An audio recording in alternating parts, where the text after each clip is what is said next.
영국의 마틴 로이드 존스 목사님의 생애 그리고 또 영적 침체라는 책의 내용을 살펴보겠습니다. 본문 말씀으로 거기 써놓은 시편 42편 5절 개역개정이니까 우리 교환을 같이 읽으시면 되겠습니다. 이렇게 같이 읽겠습니다. 시작. 내 영혼아 내가 어찌하여 그렇게 낙심하며 어찌하여 그렇게 괴로워하느냐. 너는 하나님을 기다려라. 이제 내가 나의 구원자 나의 하나님을 또다시 찬양하련다. 아멘. 여기서 이제 너는 너희 하나님 기다려라 이렇게 자기 자신에게 이렇게 권면하고 말하는 그런 내용이 필요하다라는 내용을 나중에 인용하기 위해서 선택했습니다.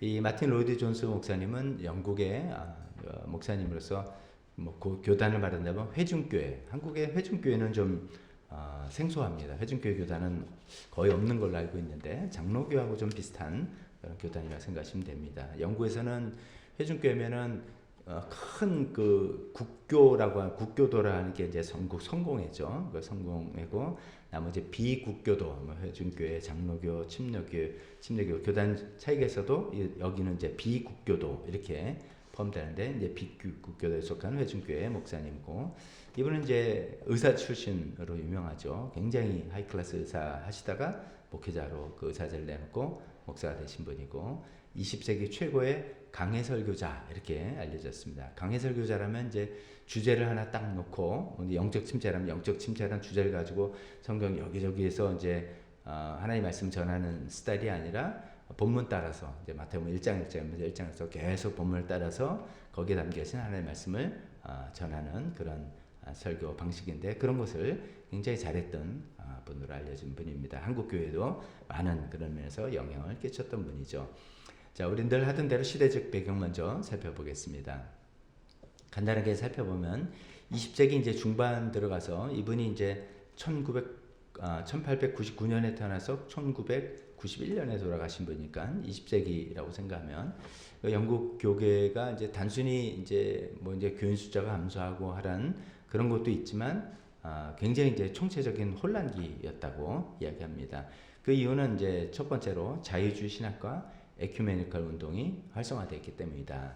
제가 이제 따르면서 자유주의 신학에 대해서는 다루지 않습니다. 그거는 이제 저희하고 입장이 좀 다르니까 그런 건데 이제 자유주의 신학은 성경을 봐도 이성으로 이해되는 부분만 받아들인다라고 생각하는 간단하게 생각하면 그렇게 생각하시면 되겠습니다. 그래서 이제 그런 생각이 들어오니까 과학 문명이 발달되고 뭐 철학이 발달되고 이런 사조와 함께 그렇지 되니까 성경은 고유의 어떤 교리라든지 이런 것이 많이 흔들리게 되겠죠.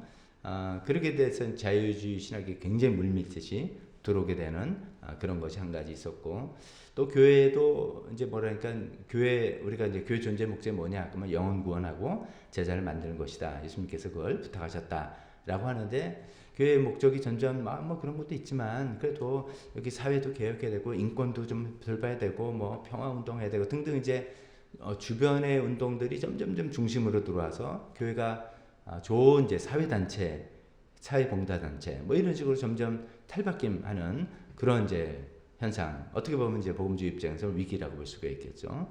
또 세 번째로는 이제 에큐메니컬 하면은 다원 종교 화합 운동이잖아요. 종교가 서로 이제 화합하는 건 참 좋은데 문제는 이제 화합할 수 없는 사람들과도 무조건 화합을 하려니까 본질이 흐려지는 그런 문제가 있겠죠. 여기서 이제 그 종교 다원주의 운동이 그런 문제로 나타나서 본질을 자꾸만 잃어버리게 하는 그런 어려움들이 있었습니다. 그런 이제 시대적인 배경이 하나가 있었고, 그 종교계에서는 그렇고 이제 사회적으로는 세속화가 굉장히 진행된 거죠. 1차, 2차, 양차 세계대전을 지나면서 이제 굉장히 허무주의, 신앙에 대한 회의, 뭐 하나님 계시다면 이게 뭐야, 뭐 이런 거 있다고 지난번에 살펴봤죠.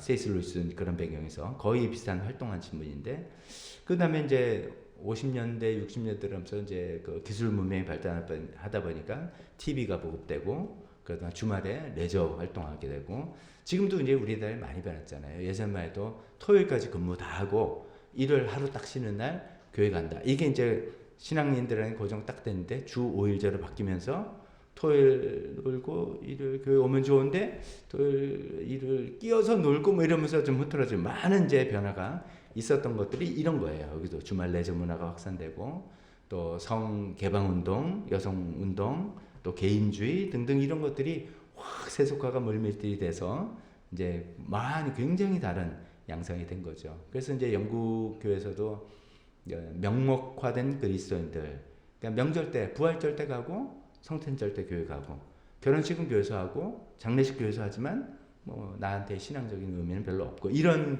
것들이 점점점 많이 많아졌던 그런 시대였습니다. 그런 이제 시대적인 배경에 이제 또 하나님께서 마틴 로이드 존스 목사님이란 분을 세우셔서 어떻게 활동하셨는지 살펴보겠습니다. 1899년에 태어나서 1981년에 비교적 최근에 돌아가신 분이죠. 성장 배경 보면은 이분은 영국의 웨일스에서 출생하신 분입니다. 우리 영국이 다 잉글랜드, 스코틀랜드, 웨일스, 노던 아일랜드 이렇게 있는 거 다 아시잖아요. 그러니까 웨일스면 좀 중심지가 아니란 뜻이죠. 시골 마을 출신이에요.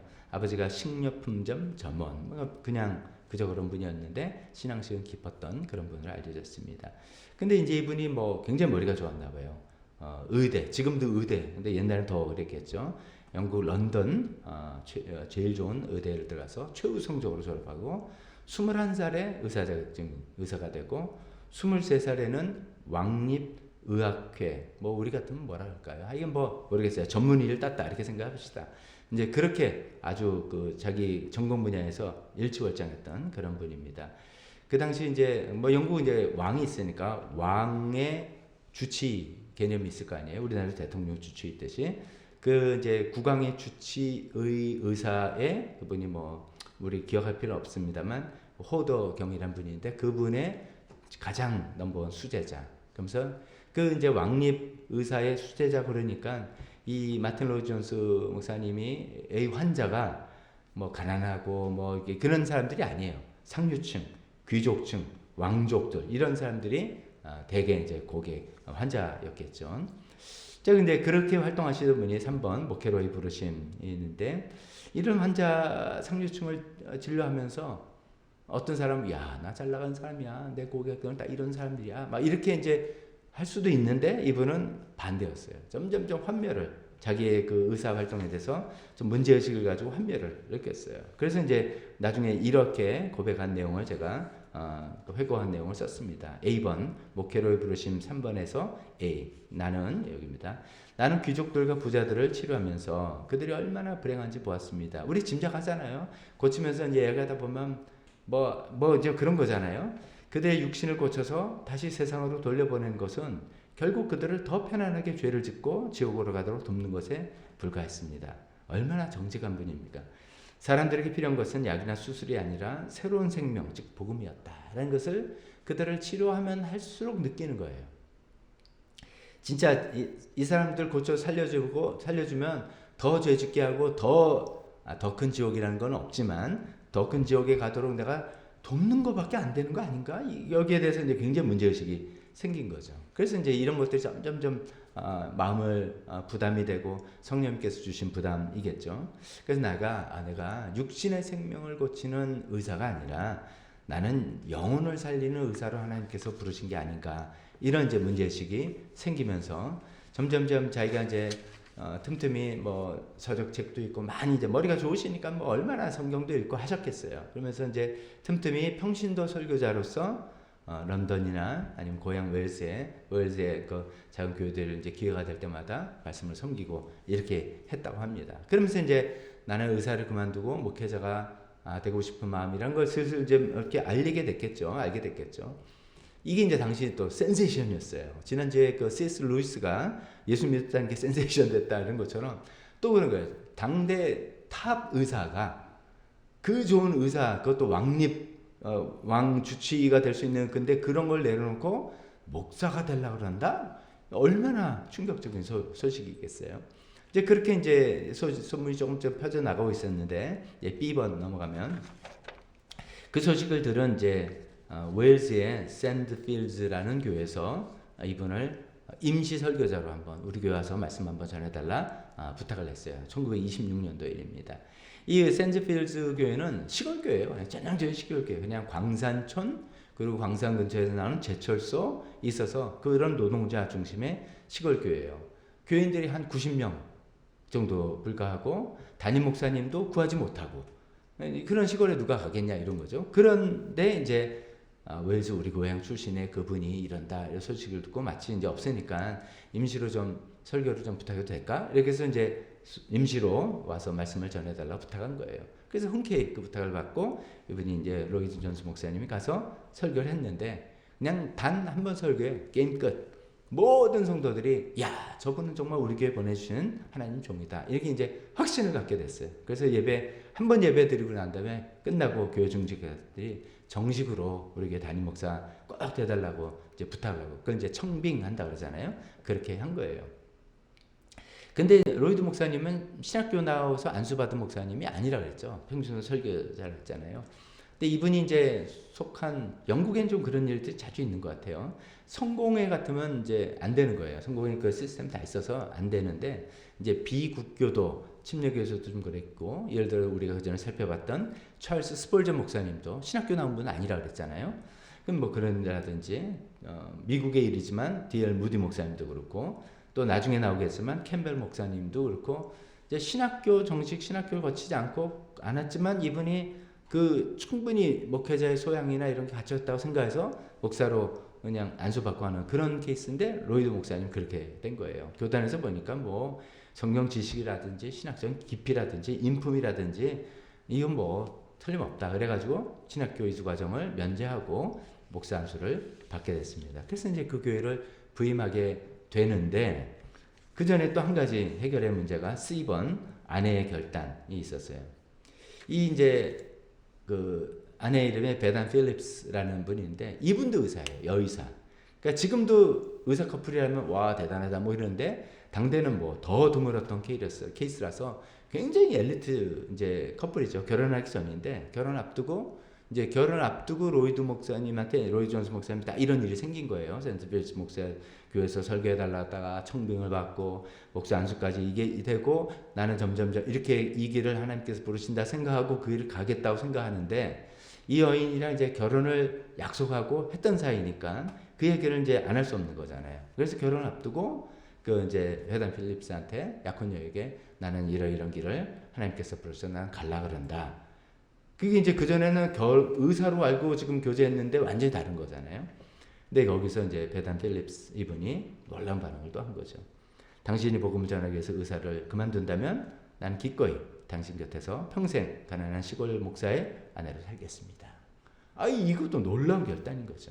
근데 그러면 뭐 이분이 남편이 이렇게 좋아서 뭐 그런 것도 있겠지만 자기의 이제 신앙으로 그게 또 가치 있고 하나님 큰 부르심이라는 것을 본인이 알기 때문에 그렇게 한 것이죠. 그래서 두 분이 결혼식을 하고 불과 한 달 뒤에 이 센트필즈 시골 마을 교회에 부임하러 갔다는 거죠. 그래서 런던에 있으면 뭐 화려한 산, 사회적인 높은 지위, 뭐 돈 걱정 뭐가 있겠어요. 다 보장된 삶인데 그런 걸 다 뒤로 하고 가난한 그 시골 교회 목사로 부임해서 간 부부 참 너무나 멋있는 그런 모습이라고 볼 수 있겠습니다. 자, 그래서 이제 4번 센트필즈 교회로 이제 부임해 갔습니다. 마틴 로이드 존스 목사님의 이 설교집은 한국에도 굉장히 많이 번역돼 있어요. 나중에도 말하겠지만 뭐 마태복음 강해설교, 로마서 등등 굉장히 유명한데 여러분들 읽으시면 만약에 내가 좀 잠을 자야 되겠는데 잠이 안 온다 하면 그 책 읽으세요. 딱딱하고 지루하고 그런 강해설교 1절 나온 거 내가 쭉 설명하고 2절 쭉 설명 이런 강해설교예요. 그러니까 이분의 설교는 재밌거나 뭐 감정적으로 우리 옛날에 뭐 찰스 피니 목사님도 그렇고 또 누구 조지 윗필드 목사님도 그렇고 막 부흥 강사 목사님 막 감정 호소하고 드라마틱하고 뭐 이랬다잖아요. 전혀 그런 게 아니에요. 의사 출신이니까 딱 뭐 본문을 딱 예리하게 분석하고 마치 환자 병세 분석하는 걸 딱 분석하고 말씀으로 딱 처방해서 딱 하는 이제 그런 분이에요. 그런 강의 설교예요. 유머도 없어요. 그런데 하나님께서 그런 설교를 통해서 역사하시기 시작한 거예요. 그러니까 당시 90명 정도 되는 그 교회 분위기, 담임 목사님도 없고 그 분위기가 뭐 제철소, 광산, 광부 뭐 이런 사람들, 술주정 맹이들이고 뭐 그 교회는 할 수 없이 나오는 이런 사람들인데 그분들의 심령에 하나님께서 그 설교를 통해서 역사하신 거예요. 그러니까 몇 년 후에 막 수백 명으로 성도가 증가하고 알코올 중독자 전부 다 술 끊고 회개하고 그다음에 동네에 술집 다 문 닫는 거예요. 고객에 손님이 없는 거예요. 도박장 다 문 닫고 막 그렇게 이제 놀라운 부흥의 변화가 있었던 겁니다.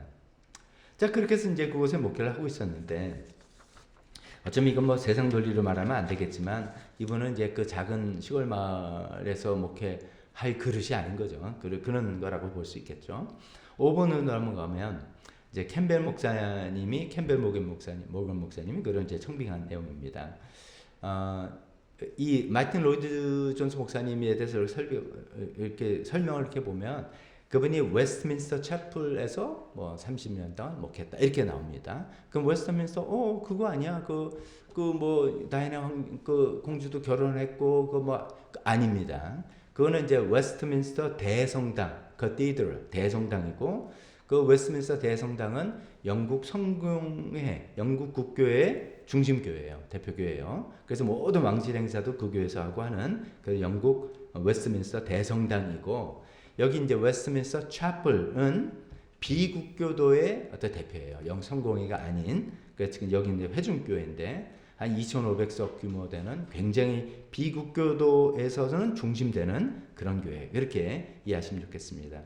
그 교회는 이미 이제 캠벨 모건 목사님이라는 목사님 훌륭한 목회를 잘하고 있었어요. 이분도 강의 설교예요. 강의 설교를 통해서 부흥해가지고 이제 굉장히 중심적으로 잘 잡고 있는 그런 거였는데 어느 날은 이제 어떤 연합 집회에 캠벨 모건 목사님도과 마틴 로이드 존스 목사님 두 분이 이제 각각 한 순서씩 맡게 되는 어떤 집회를 인도하게 된 거예요. 그때 이제 캠벨 모건 목사님 이제 70세 넘어가니까 후임도 생각하고 70 넘었죠. 후임도 생각하는 그쯤인데 자기가 설교하고 난 다음에 자기는 이제 앉아서 그 다음에 마틴 로이드 존스 목사님 39살에 아주 젊은 청년 목사님 설교하는 걸 듣고 굉장히 감명을 받은 거예요. 와, 이분 대단한 분이구나 생각을 하게 된 거예요. 그래서 이제 그 다음에 이분이 어디 사람이 했더니 저기 웨일스 시골에 샌드필스버그라는 데서 거기에 자기는 이제 캠벨 목사님 너무나 자기 알려져 있으니까 이제 좀 뭐랄까 신분을 좀 숨기고 그냥 대충 허름하게 있고 그 교회에 몰래 말도 안 하고 성도로서 참여해서 가서 설교를 들어본 거예요. 설교를 듣고 난 다음에 확신한 거예요. 이분이 내 후임이다. 하나님께서 이런 분을 후임으로 세우시는 것 같다. 그래가지고 청빙을 한 거예요. 그때 이제 캠벨 목사님은 76세, 그 다음에 마틴 로이드 존스 목사님 39살 이래 됐는데 그렇게 되면 청빙할 때 어떻게 청빙합니까? 부목사로 청빙하는 게 당연하잖아요. 근데 공동 담임으로 청빙했어요. 그만큼 이분의 사람을 알고 그만큼 우대하면서 이렇게 오라 하는 거죠. 로이드 목사님 뭐 금방 가지 않아요. 내가 어떻게 우리 교회를 두고 가냐. 사양하고 그래서 계속 근데 설득하고 기도해보자라고 해가지고 결국은 이제 로이드 존스 목사님이 웨스트민스터 채플에 공동 담임으로 부임해서 4년 동안 이렇게 좀 같이 있다가 4년 후에 단독 담임으로 이제 승계해가지고 30년 동안 그 교회에서 목회하신 겁니다. 그래서 이제 이분은 이제 웨스트민스터 채플에서 30년 목회했다. 뭐 이렇게 경력으로 나오게 되는 분입니다. 자, 6번. 그분의 신학적 사상과 어떤 영향을 미쳤는지 생각해 보겠습니다.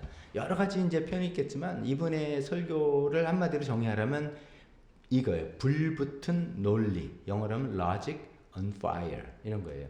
그러면서 이제 그분이 이제 자기 설교에 관해서 쓴 책에 이런 표현이에요. 설교는 불붙은 논리입니다. 설교는 신학에 불이 붙은 것입니다. 이렇게 이야기하죠. Preaching is a logic on fire.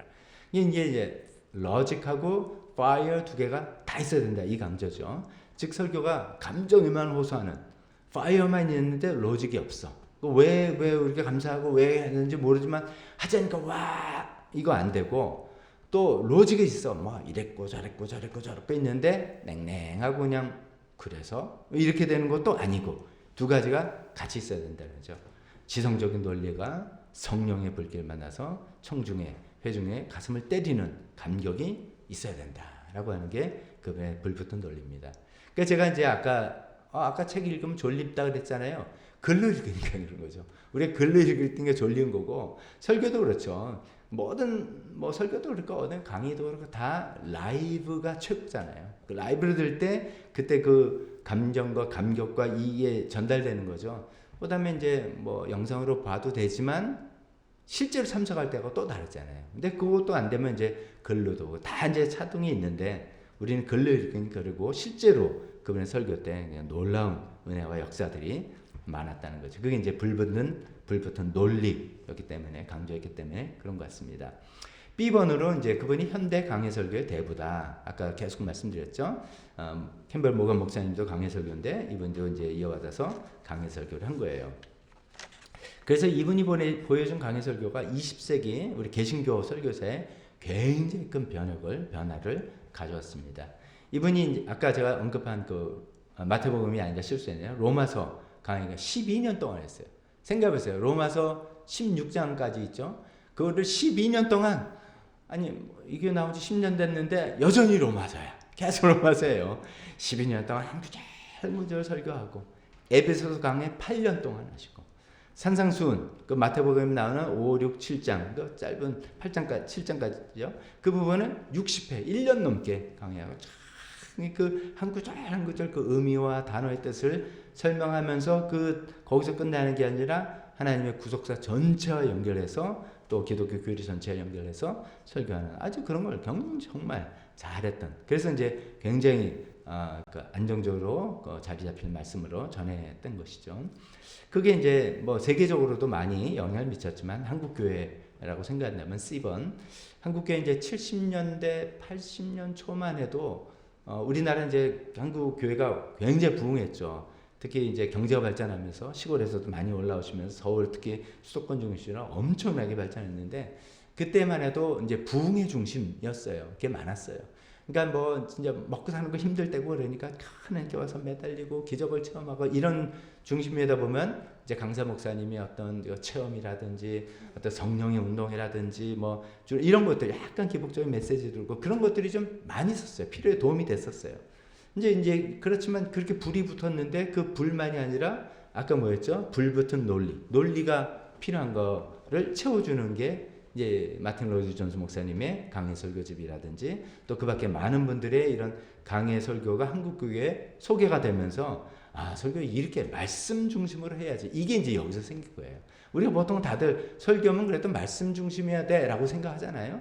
그런 게 이런 강해 설교의 도움 덕분이었다라고 생각하시면 됩니다. 그래서 이제 한국의 많은 뭐 이동원 목사님이라든지 많은 분들이 강해 설교를 하게 되고 한국 교회는 이제 그래도 이제 다른 스타일도 많이 하시지만 이 강해 설교가 굉장히 중요한 한 파트를 잡으면서 말씀 중심으로 신앙을 세워나가는데 큰 공헌을 했던 기여를 했던 분이라고 평가할 수 있겠습니다.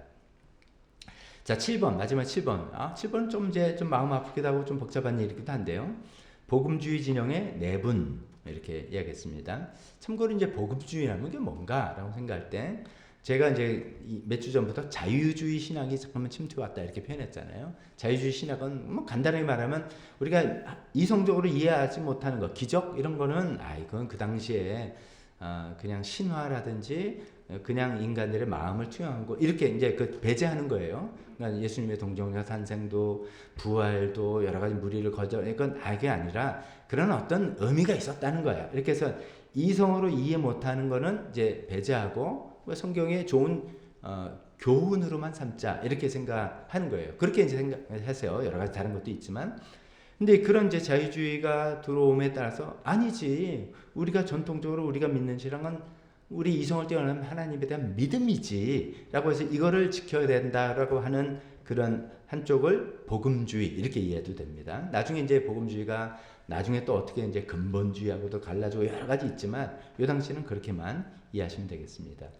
그래서 이제 이 자유주의가 쭉 들어오니까 거기에 대해서 이거 안 된다 이렇게 해서 이제 좀 어떻게 복음주의를 지지하는 분들끼리 교계에서 모여서 이제 대회도 하고 회의도 하는 그런 중이었어요. 1966년에 영국의 이제 전국 복음주의자 대회에서 한 2,500명 정도 모였는데 그때 이제 주강사가 마틴 로이드 존스 목사님이에요. 그분은 이제 연세가 많으시고 70 중반이니까 교계 이제 어른 역할이죠.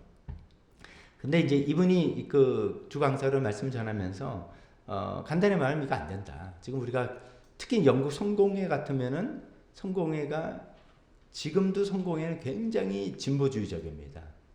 한국 성공회 두말할 거 없고요.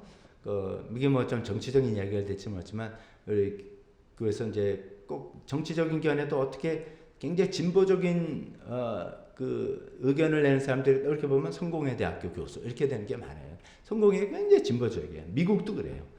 근데 이제 그 안에 영국 당시에도 성공회라는 큰 틀 아래 굉장히 진보와 자유주의자도 있고 보수주의자, 복음주의자도 있고 막 이렇게 있는데 이제 로이스 존스 목사님이 이제 이거 안 된다. 이런 자유주의가 들어오니까 이거 안 되고 같은 교단 안에 있다고 그걸 함께 그냥 에큐메니컬하면서 같이 가자는 거는 이거는 뭐 쉽게 말하면 죽도 밥도 안 된다. 그래서 우리가 기성교단에서 나와서 따로 정말 우리가 좀 참된 보수주의자들, 이제 복음주의자들께 따로 복음의 연합체를 새로 구성하자. 이게 같이는 안 되겠다라는 이제 주장을 이제 펼친 거죠.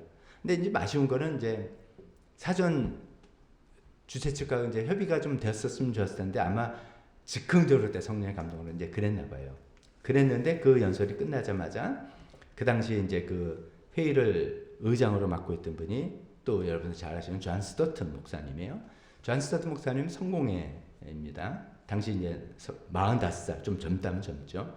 그분이 이제 그 얘기를 듣고 큰일 났다, 이렇게 되면 큰일 났다. 사전 협의도 없이 갑자기 저분이 여기서 우리 교단 다 탈퇴해가지고 새로 앉자 이렇게 되니까 안 되겠다 싶어가지고 나와서 그거는 아니다. 이거는 우리 전체 입장이 아니고 우리는 여기 남아서 계속 이 교단을 변화시키는 소금과 빛의 역할을 해야 된다라고 이제 발언한 거예요. 그러니까 이제 당대 큰 두 지도자가 거기서 파열음을 이렇게 된 것이죠. 좀 이제 안타까운. 그래서 이제 복음주의 진영이 그 일을 계기로 이제 갈라지기 시작합니다. 이제 그 후에 어떻게 됐냐면 이제 이게 뭐가 옳다 그러다는 숫자가 많다 적다로 판단할 수는 없습니다. 그렇긴 한데 많은 대세는 이제 존 스타트 목사님이 이끄는 그런 복음주의죠. 좀 우리가 좀 시간을 더 갖고 이 교단 안에서 변화를 이끌고 뭐 해야 되지 않겠냐라는 그런 이제 분들이 더 많이 되고 그 후에 이제 존 스타트 목사님, 미국 빌리 그레이엄 목사님과 함께 또 복음주의를 더 크게 넣기 위해서 순수함이라는 거는 좀 그 이야기는 좀 다를 수 있지만 이 복음주의의 영역을 더 넓혀 나가는 데는 기여했단 말이죠. 그런 것이고 반면에 이제 로이스 존스 목사님이 이끄는 어쩌면 개혁주의적인 그것들은 이제 주류에서는 조금 이제 옆에서 이제 밀려나게 된 거죠. 그래서 숫자가 적어지고 그러나 목소리를 내는 그런 역할을 하게 됐습니다. 그러면서 약간 이제 이게 갈라지게 된 게 아쉽다면 아쉬운 것이죠. 이렇게 평가해 볼 수 있죠. 마틴 로이스 존스 목사님, 교회가 무엇을 잃어버려서는 안 된다. 진리의 순결, 이거 에큐메니칼이고 뭐 그냥 이렇게 돼서 된 거 아니다. 정말 우리가 붙들어야 되는 뭔지는 분명히 해야 된다. 이런 거를 경고하는 어떤 파수꾼이었다면 존 스타트 목사님은 세상에서 이런 세상, 여러 다양한 의견과 신학조차도 있는 이 세상에서 어떻게 우리 복음주의 신앙 영향력을 유지해 나갈까? 우리가 뭐 타협하자는 게 아니라 계속 이 안에 있으면서 이것을 영향을 확대해 나가야 되는 거 아니냐? 그걸 어떻게 하면 되겠느냐? 이런 것들을 또 고민했던 시도다. 이렇게 평가해 볼 수 있겠습니다. 자, 이런 이제 활동을 하신 분의 책, 여러 책, 아까 이제 강해설교집들이 다 유명한데, 그걸 하는 건 좀 이상하고, 이번에 이제 책 중에 하나가 영적 침체, Spiritual Depression 이라는 책이 있습니다. 여기에 대해서 핵심 내용 몇 가지만 살펴보겠습니다. 이거는 이제 그분이 그 교회에서 이제 21편의 연속 설교로 했던 내용을 묶은 책이라고 합니다. 의사이기 때문에 더 이런 설교를 하셨던 것 같아요. 의사 출신 나온 정교한 어떤 영적 진단, 그 다음에 성경적인 처방 이런 것이 담겨져 있다. 이렇게 평가됩니다. 근데 참고로 이 내용을 알기 전에 여기서 이제 영적 침체, spiritual depression 이런 건데 오늘날 이제 우리가 우울증, 디프레션을 이제 오늘날 이게 뭐 그냥 일반 용어가 다 돼버렸잖아요. 근데 이 안에서 이 책에서 다루고 있는 거는 아주 심한 중증 우울증 환자도 이 처방대로 해라는 뜻은 아니라고 저는 생각합니다. 이게 우리 식으로 하는 영적으로 좀 다운이 되고 힘들고 뭐 경미한 어떤 우울증생이라든지 이 정도고 아주 심하게 된 거는 반드시 이거는 의과적인 치료 필요하다고 생각하니까 그걸 이제 좀 염두에 두시면서 읽으면 좋겠습니다. 세 가지만 핵심 내용으로 살펴봤습니다. 첫 번째, 그 다음 타이틀 한번 같이 읽겠습니다. 시작. 자신에게 듣지 말고 자신에게 말하라. 여기서 자신의 속에서 자꾸만 자기에게 하는 그 이야기에 귀 기울이지 말고 오히려 그 자신에게 뭐로 말하라? 하나님 말씀으로 객관적인 사실로 말하라. 뭐 이런 내용이죠. 인용 문제가 한번 읽어보겠습니다. 당신은 삶에서 느끼는 대부분의 불행이 자신에게 말하는 대신에 자신으로부터 나오는 말을 듣고 있다는 사실에서 비롯된다는 점을 깨달은 적이 있습니까? 아침에 눈을 뜨는 순간 생각들이 당신을 찾아와 공격하기 시작합니다. 당신이 그것을 생각해낸 것이 아니라 그것들이 당신에게 말을 거는 것입니다. 그 내용이 뭐냐면 삶의 절망, 과거의 실패, 미래에 대한 불안에 대한 생각들입니다. 이게 이제 그냥 떠오른다는 거죠. 근데 당신의 큰 문제는 스스로에게 진리를 말해주는 대신에 그 자기 내부에서 올라오는 대부분과 부정적인 소리들을 가만히 듣고 있는 거야. 이게 이제 문제다라는 것이죠.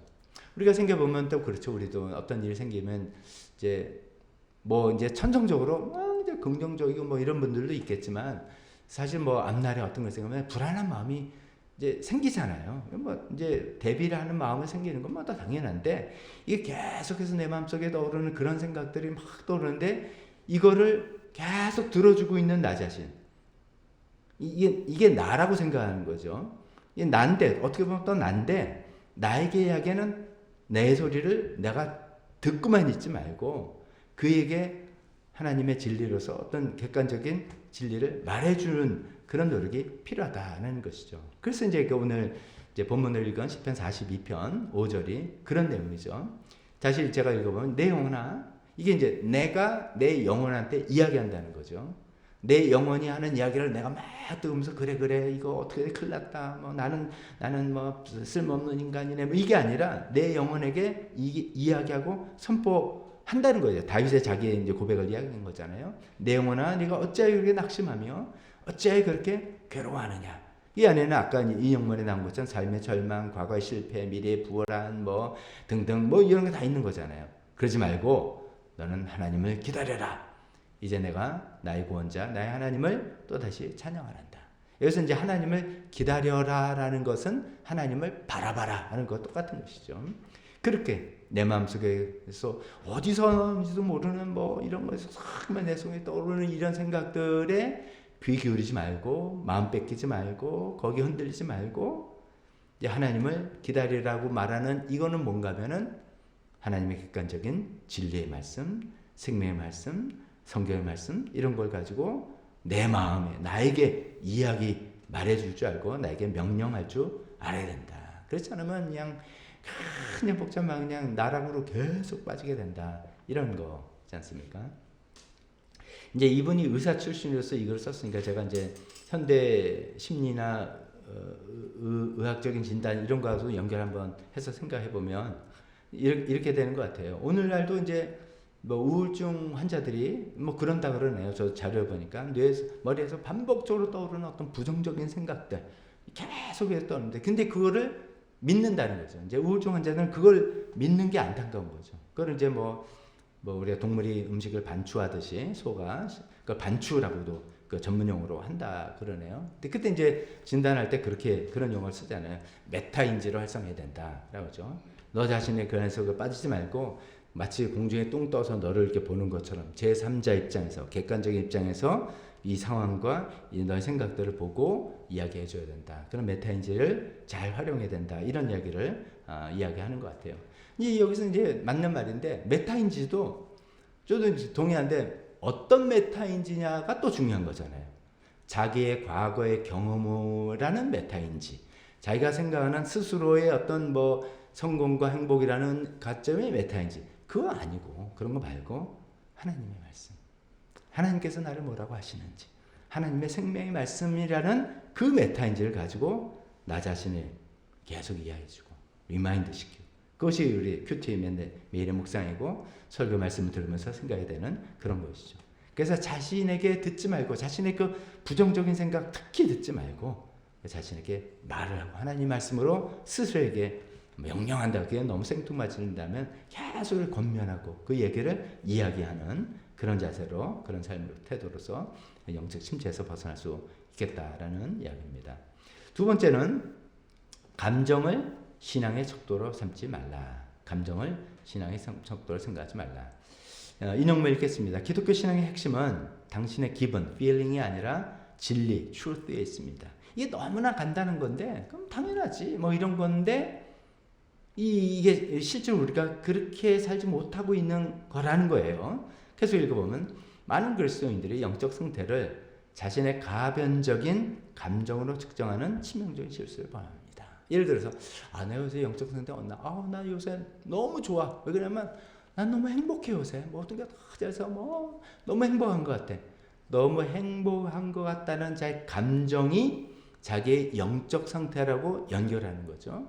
뭐 그럴 수 있죠. 이게 100% 아니더라도 많은 경우 그럴 수 있는데 문제는 그 감정이 나의 영적 상태를 정말 대변한다라고 생각한다면 문제는 감정이 오르락내리락 한다는 거잖아요. 계속 읽겠습니다. 오늘은 영적으로 충만하다고 느끼다가도 내일 아침 육신이 피곤하거나 날씨가 어두워지면 마치 하나님께서 자신을 버리신 것처럼 절망합니다. 뭐 저희 집 사람은 비가 오는 날 저기압 되면은 꿀꿀해요. 맨날 왜 이렇게 힘들어 그러면 여보 우리 객관적으로 입증된 거잖아. 당신 항상 비 오는 날 기압이 낮으면 이게 다운되는 거잖아 라고 이제 저희는 그래서 웃으면서 이야기하는데 이제 그거를 생각하지 못하면 어느 날 비가 오는 날 막 마음이 팍 가라앉으면 내가 요새 신앙적으로 바닥인 것 같고 이렇게 자기의 영적 상태라고 감정하고 그 똑같이 생각해버리면 큰 오해가 되는 것이죠. 기억하십시오. 당신의 감정은 수시로 바뀌지만 하나님께서 이루신 구원의 진리와 그분의 성품은 영원히 변하지 않습니다. 여기에 우리가 닷을 내려야 된다는 거죠. 그래서 요한일서 3장 20절 인용해 보면 이는 우리 마음이 혹 우리를 책망할 일이 있어도 우리 마음은 우리를 책망할 일이 있다는 거예요. 내가 아니까 그걸 막 또 괴롭고 나는 별일 없는 것 같고 막 있어도 하나님은 우리 마음보다 크시고 모든 것을 아시기 때문에 염려하지 말라, 흔들리지 말라 그런 이야기를 하는 부분이죠. 제가 이제 그런 얘기도 했잖아요. 편도체하고 전두엽 이야기했잖아요. 우리 감정을 감지하고 만드는 기관은 편도체라고 하지 않습니까? 편도체는 이제 불안한 상황, 이제 생존에 관한 거니까 뭔가 이제 앞날에 대한 불안감이 드는 것도 그런 거죠. 내 생존에 위협이 될까 생각하면 이제 편도체가 흥분되고 그렇게 되면 불쾌하되고 뭐 이렇게 돼서 감정이 나오고 이제 우리가 아니야. 감정은 순수하게 우리 내 머리에서 아니라는 거죠. 최근 내과학에서 다 그거를 입증한 겁니다. 우리의 감정은 편도체에서 나오는 거다. 근데 편도체는 불안한 심리, 생존 본능 그런 거에 불안해서 나온다는 그런 것이 다 입증된 거잖아요.